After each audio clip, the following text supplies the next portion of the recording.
Welcome to the Existentialist Society in Melbourne, Australia. Existentialism is an umbrella term covering diverse and often conflicting schools of thought. Consequently, we are not agreed on who or what is an existentialist. We simply agree to disagree. I'm David Miller, Secretary of the Existentialist Society, and our guest speaker today is Christopher Carlisle, and he is from the New Mandarin School, and his topic is Existentialism, Value, Meaning, and Relevance. Chris, over to you. All right, I've just got to hit the share. I might as well introduce yourself first if you feel like it.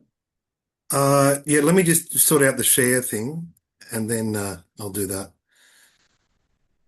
Okay, so then I hit that one. Can we get it to fill the Yes. whole screen? Well, it's filled my whole screen. All right. Okay, great. Yeah, all right. So you can see that. Okay.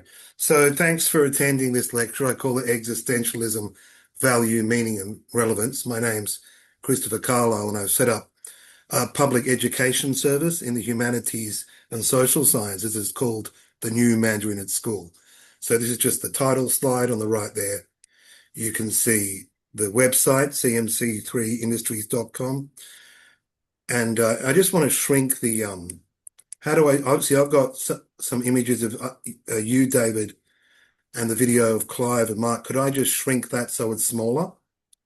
I think if you put your cursor in the top of the little windows, I think it Right. might say disappear, Right. disappear I've got videos. it. I've got it. Good.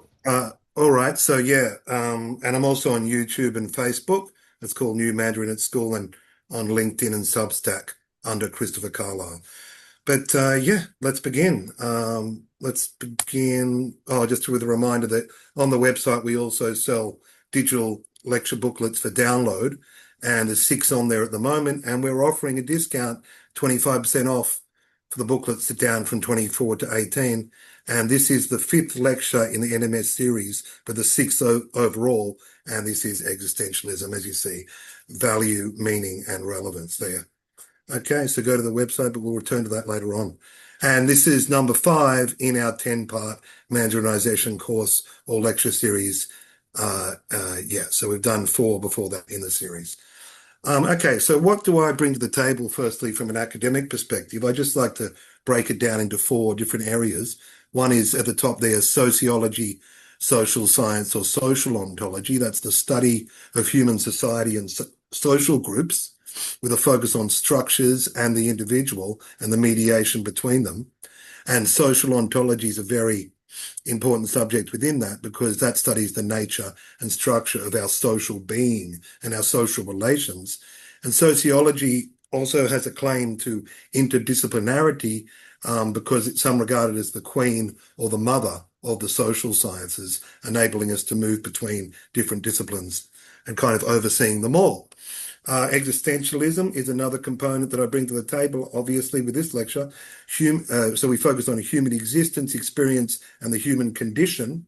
We talk about making meaning, purpose, and creating value.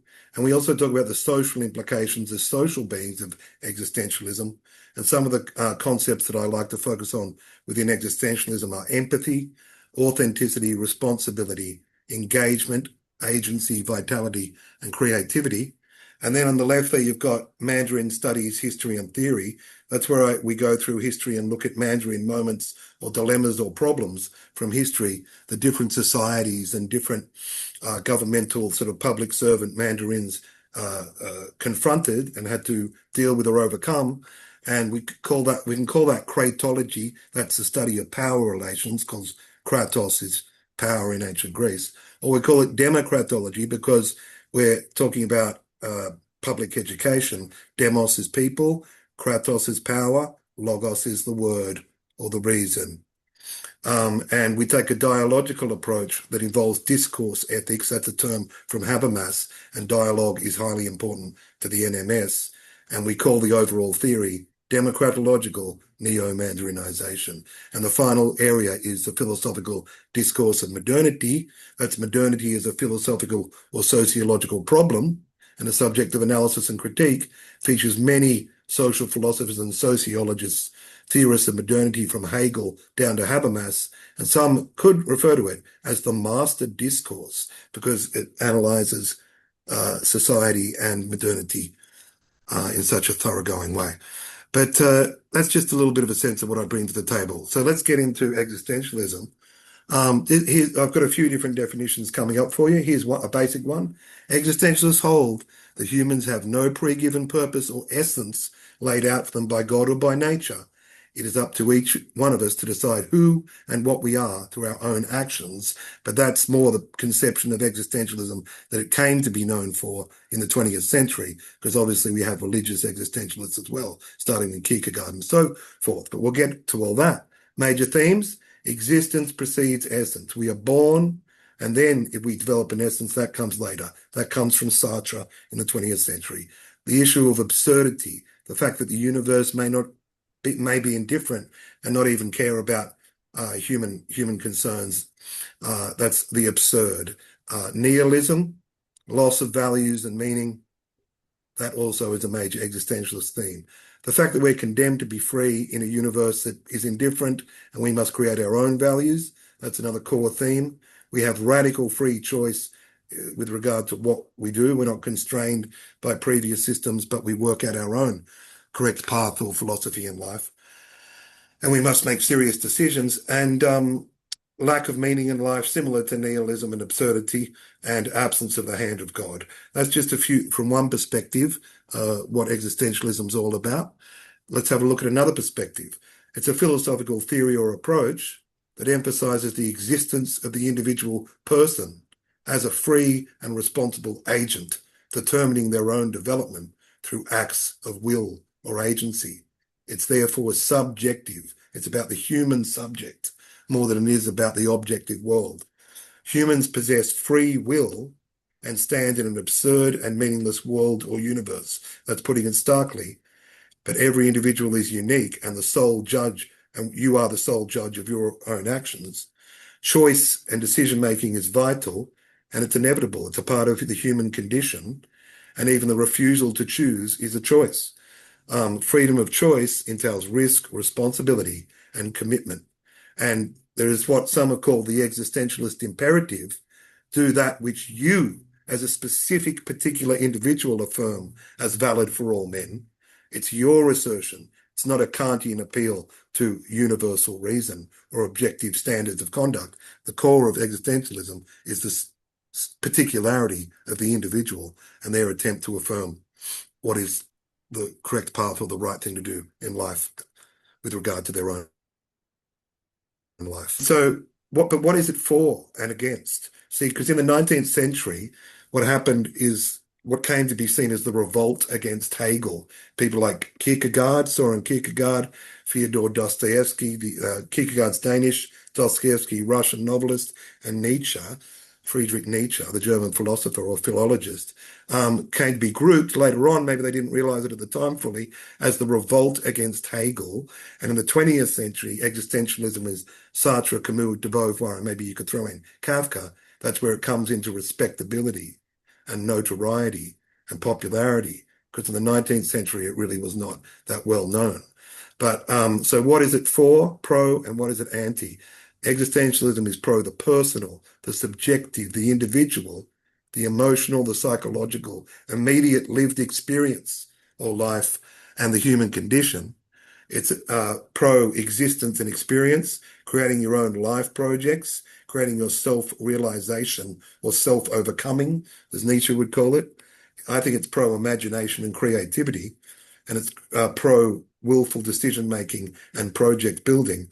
And it's also pro autonomy of the individual, authenticity, agency, and responsibility, right? So that's what existentialism is for. But what is it against? Massive academic systems and systematizers, for one, academic theoretical detachment from the self, from reality, from lived experience, speculative academic philosophy like Hegel or Kant, And it's also anti-pure rationalism or rationalization, an absence of emotion or esprit in French, spirit, or sprightliness, let's say, vitality, the failure to acknowledge man's irrationalism or the subconscious, or as they called it further back, affect, our emotions, our subconscious, the irrational side of man. It doesn't have to glorify that, but it's not ignoring the irrational side of man.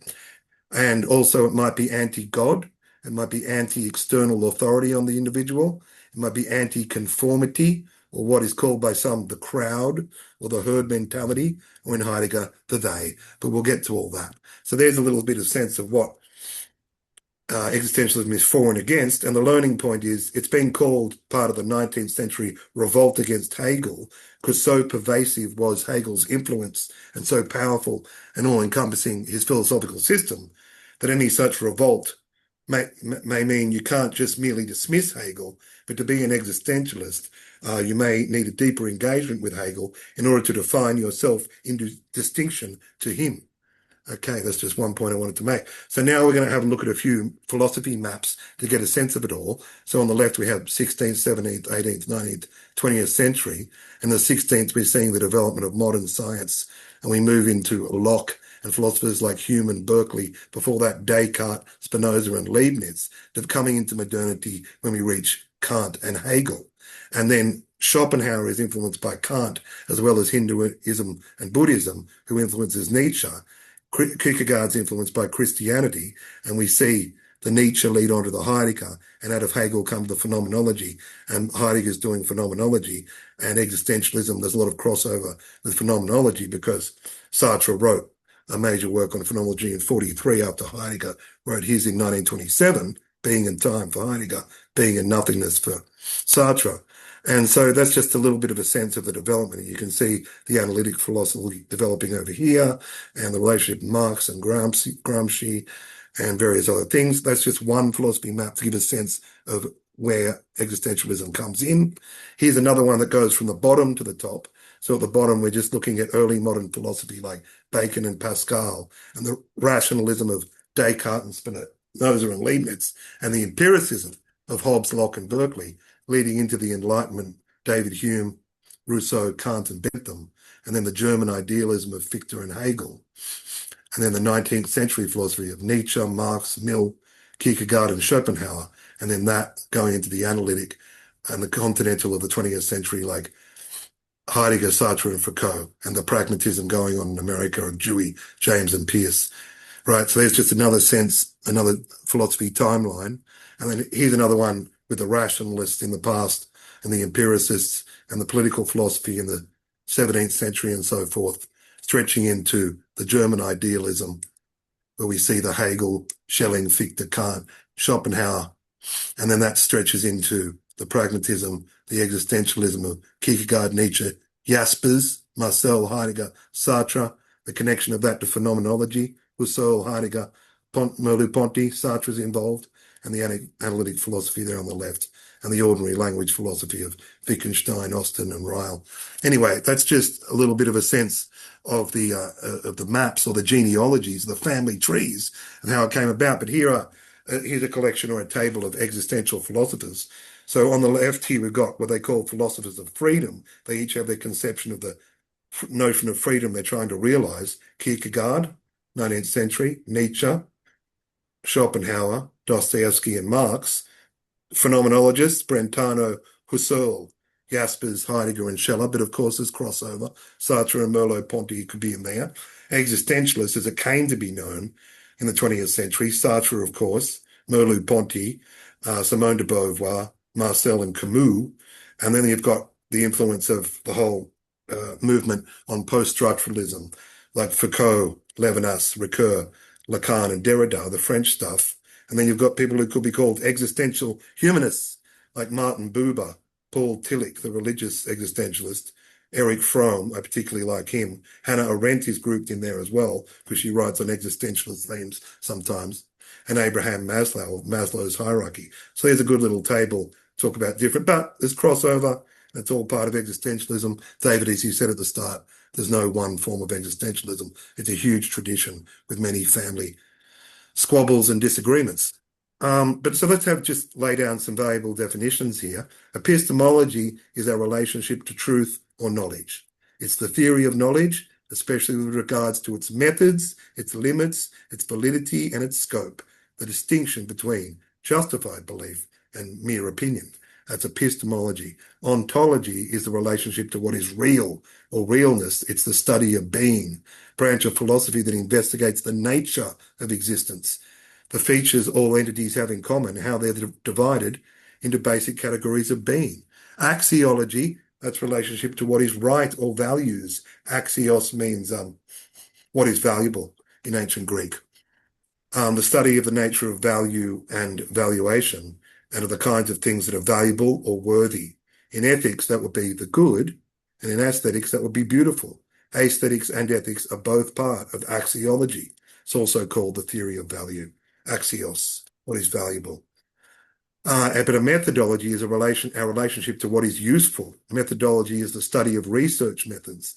The term can also refer to the methods themselves or to the philosophical discussion of associated background assumptions. A method is a structured procedure for bringing about a certain goal, like acquiring knowledge or verifying knowledge claims. And finally, teleology, relationship to what is the aim or goal, because telos is end, aim or goal, logos is reason or explanation. It's a branch of causality, giving the reason or explanation for something as a function of its end, its purpose, its goal, as opposed to its function, a function of its cause, the explanation of phenomena in terms of the purpose they serve, rather than of the cause by which they arise. In Aristotle, telos means your highest purpose or your highest principle, as well as end, aim, or goal, or end point. But associated concepts in the tradition of existentialism, we've got to mention Romanticism, which has been, the period's been defined in different ways, but let's say about 1785 to 1830 or 37. That was a broad artistic and intellectual movement emerged in Europe in the late 18th century as a reaction against the Enlightenment's emphasis on reason. It championed emotion and imagination and individualism. Key themes: deep appreciation for nature, the supernatural, the subjective experience of the individual, just like existentialism. Romantics found meaning in emotion, imagination, nature, the sublime, and the past to forge an alternative to the soulless rationality of the modern world. Romanticism explored the irrational, the subconscious, and the visionary, sometimes through a fascination with madness, dreams, and the supernatural. William Wordsworth in the field of writing and literature, Wordsworth, John Keats, and Lord Byron. Poets, composers, Beethoven, Rossini, Schubert, Chopin. Art, Delacroix, Blake, and Friedrich. So that Romanticism is clearly a bit of a backdrop and an associated tradition to existentialism. Also in the 19th century, though, you have Existenzphilosophie, the German term for philosophy existence. It's a synonym for existentialism, a philosophical approach that explores the human individual's struggle for an authentic life amidst the often irrational nature of existence. It gained prominence through Karl Jasper's 1938 book, Existenzphilosophie, which delves into concepts of existence, consciousness, and the role of transcendence in finding true being. So existence philosophy is more of a broad philosophy of existence. See, existentialism is seen as more the French-influenced 20th century thing by many, whereas existence is more of the German approach. The main difference lies in their scope and application. Existence philosophy, broader, more foundational German approach to understanding existence. Some call existentialism a more specific or atheistic or agnostic movement that took hold in France and emphasized the individual's responsibility to create their own meaning in a godless world. Look, there's many different ways of defining it, but that's just some associated concepts in the tradition. Here's some more. There's also Lebensphilosophy, life philosophy in German. It's a dominant philosophical movement in German-speaking countries in the late 19th and early 20th centuries, which developed out of German Romanticism. Lebensphilosophy emphasized the meaning, value, and purpose of life. It's the foremost focus, should be the foremost focus of philosophy, and turning away from purely theoretical knowledge towards the undistorted fullness of lived experience. Nietzsche, his philosophy is explicitly a life philosophy, a Lebensphilosophy. Wilhelm Dilthey, the phenomenologist and hermeneuticist, and Henri Bergson. All of these people have life philosophies or Lebensphilosophies. But vitalism is also another associated concept, because vitalism is the doctrine that living organisms are sustained by a non-physical vital force, distinct from chemical and physical forces, and that accounts for their unique characteristics and processes. It posits that the essence of life is more than the sum of its physical parts. There's a vital spark, or élan vital, and that's responsible for the difference between living and non-living matter. Historically, vitalism stood in contrast to the mechanistic view of the body and is now considered obsolete and pseudo-scientific concept in modern biology and medicine. So, vital principle, central to vitalism, is the belief in a life-giving principle or force, referred to by various terms. Vital force, vis vitalis in Latin, vital spark, or élan vital, means vital force, life force. That's what the term that Henri Bergson uses, the French philosopher. And Nietzsche himself takes part in vitalism because he said Nietzsche's vitalism is a philosophy centered on life as will to power. It's a metaphysical principle informing all living things. Individuals should strive for enhancement and self-overcoming through experimentation, rather than being limited by rigid moralities or mechanistic views of the world. Nietzsche views life as a constant process of change, struggle, and creativity, and he advocates for a philosophy that values growth and becoming over stagnation and mere existence. He rejected the traditional metaphysical and moral systems that he thought denied or devalued life: Christianity, Platonism, Kantianism, Schopenhauerian pessimism. So that's a little bit of a taste of Nietzschean vitalism. Okay, now I've got to explain something about Hegel's entire system and his Geist triad. Geist meaning spirit or mind or idea or consciousness, because Hegel's philosophy tries to capture the movement of Geist throughout history in a philosophy of historical process, the development of Geist, the evolution of Geist over time and inside of human history. But he has a tripartite distinction there between absolute Geist, subjective Geist, and objective Geist. Subjective Geist is the lowest realm for Hegel, and that's the realm of our psychology, the individual, personal feelings, sense experience, desire, our reason, intention, imagination, and memory. It's the side that existentialism would fit into. And the second realm of Geist in his triad is objective Geist, and that's the realm of action, morality, and politics. Law, institutions, social ethics, or Sittlichkeit, that means ethical life.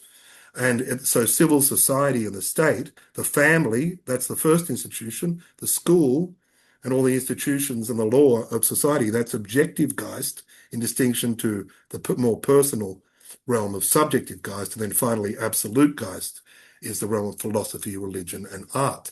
But this little point I'm making here is that Hegel really does, because he sees us as historical beings and really socially interrelated, he prefers and favors social being over the private self of subjective Geist. So our objective formal relations and institutional life within civil society are more important, are given precedence for Hegel than our subjective feelings, emotions, thoughts, tastes, preferences, and experiences. He's even got a category for it, and he calls that realm of personal tastes, emotions, thoughts, and possibly what existentialism deals with as subjective particularity. So I just want to talk about how Hegel downgrades that area, because that partly leads to what we came to call the revolt against Hegel of the existentialists in the 19th century. And there's I won't go fully into this one, but this is just a slide from other lectures that talks about in the NMS, we try and look at all three aspects of human life and society: the personal and subjective at the bottom, the cultural or interpersonal, and the structural or systemic and objective nature of society and the world. And on the left-hand side, we have interconnected, and on the right, interrelated. All the different areas are interrelated. And we, as human beings, conscious human beings, we want to be aware of all three and learn about all three. Okay, so let's just go into some Husserl, Edmund Husserl. He was an Austrian-German philosopher and mathematician, 1859 to 1938. And we're talking about phenomenology, perception, and subjectivity. Husserl was called the father of phenomenology.